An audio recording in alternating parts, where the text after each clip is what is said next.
I was always struck by seeing people in the States, the sizes, the obesity, they call it the obesity epidemic. Yeah. And I remember sitting down having dinner with people, and gosh, we went to Olive Garden one time, and by the time dinner came, I was full because they give you a salad bowl.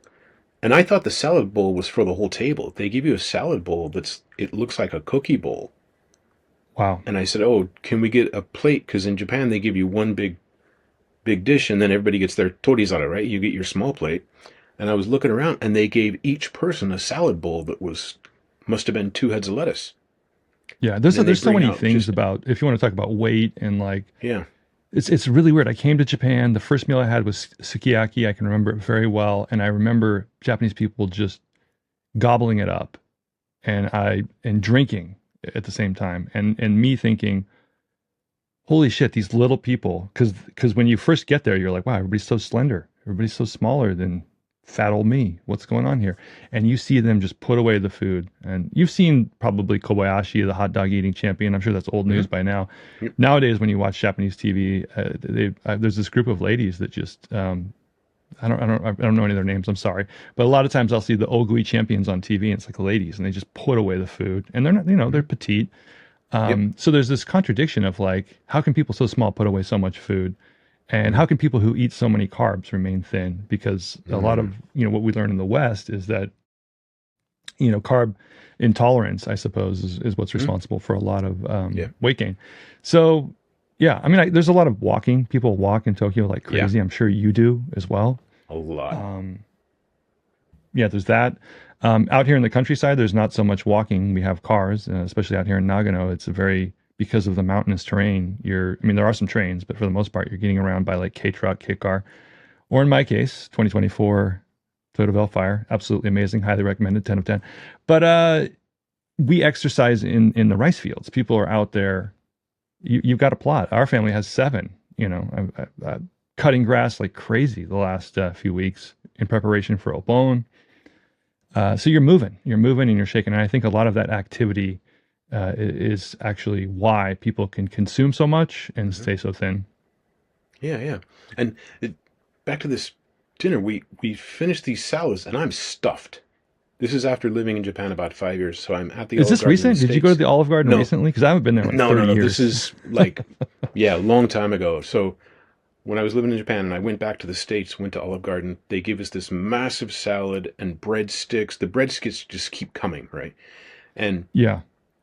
I'm stuffed, and then dinner comes. I had ordered chicken Alfredo pasta, and I was It sounds expecting like the like last meal that I had there, exactly to yeah, the yeah, same and so menu items, the breadsticks. yeah, and I'm expecting this like a slice of chicken on a little plate of pasta, and they brought this plate, and once again, it looked like it was for the whole table, right? Yeah. This massive plate of pasta and two chicken breasts on top, and I was like, do people really eat this much? And like, maybe when you got to dinner, maybe. But then I hung out with friends, and they had a massive dinner, and then we sat down and watched TV all night. And then they had like potato chips and Coke and stuff while they're watching TV. And I thought, well, we're sitting around all day. We drive to the store, get a bunch of food, come back, sit down and eat a big dinner, and then watch TV. And no wonder people, get fat. And I think it's also quality of food. So when we say Sure. Japanese eat a lot of carbs, like the rice here is grown here, right? It's very high quality. People consume that. And I think they consume more at business dinners or parties. Because I know people who will have a big dinner and the next day they're like, oh, I had too much last night. I'll skip breakfast and lunch today. That was one thing I noticed too. Yeah. Before intermittent fasting was a thing, I remember when I was a student at Wassa, there was a beautiful girl. There was a few that I was chasing. Didn't do very A well couple. in any of that chasing. Did not perform well, but did my best. Gave it the old college try. Anyway, Sure. there's this girl that I just thought was amazing, and I really wish she was my girlfriend. So I was kind of talking to her. We were friends, and she had a big nomikai the night before, and the next day she didn't eat until dinner, and I just thought that was wild because growing up in the States, it's religion. You wake up Hmm. and you can have some Yep. pancakes or some cereal, orange juice, whatever it may be. Usually carbs on carbs, but Yep. that wasn't something that I'd heard before. She didn't call it intermittent fasting or even Yep. fasting. Certainly, danjiki isn't a word that you hear many Japanese people say, but No, no. nowadays you do hear people talking about intermittent fasting. Sure, Um, sure. yeah, so I think you're right. I think for sure people at Enkai's really tie it on in every sense of the term, but probably dial it back Yeah. after an Enkai The or on a next day, day-to-day yeah. basis. Probably eat fewer Hmm. carbs. I'm sure you can look it up. The average Japanese Sure, sure. probably consumes 1,000 or 2,000 less calories than the average American would be my guess. Sure, sure. And then also I studied since I had struggled with my weight. I studied like how to lose weight, right? And they said you have to do sprints and you have to do intermittent fasting. You have to do this, have to do that, have to add some, strength training, lift something.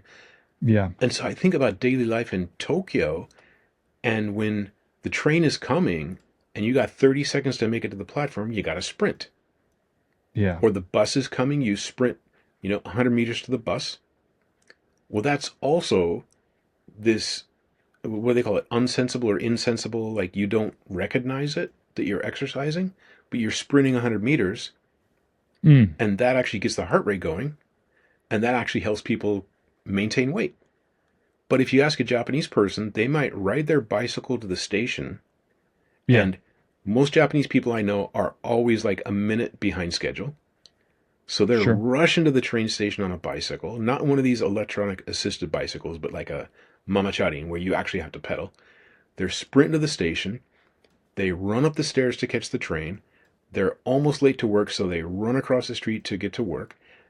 And then, like, they've put in like 10,000 steps during the day without even knowing it. But if you put a gun to their head, they would say, under threat of death, they would say, I never exercise. but in any event, after 2 years in the countryside of just speaking Japanese and hanging out with people, doing a lot of boozing on the weekend with the Yakuba folks, it was a bit weird going back to America.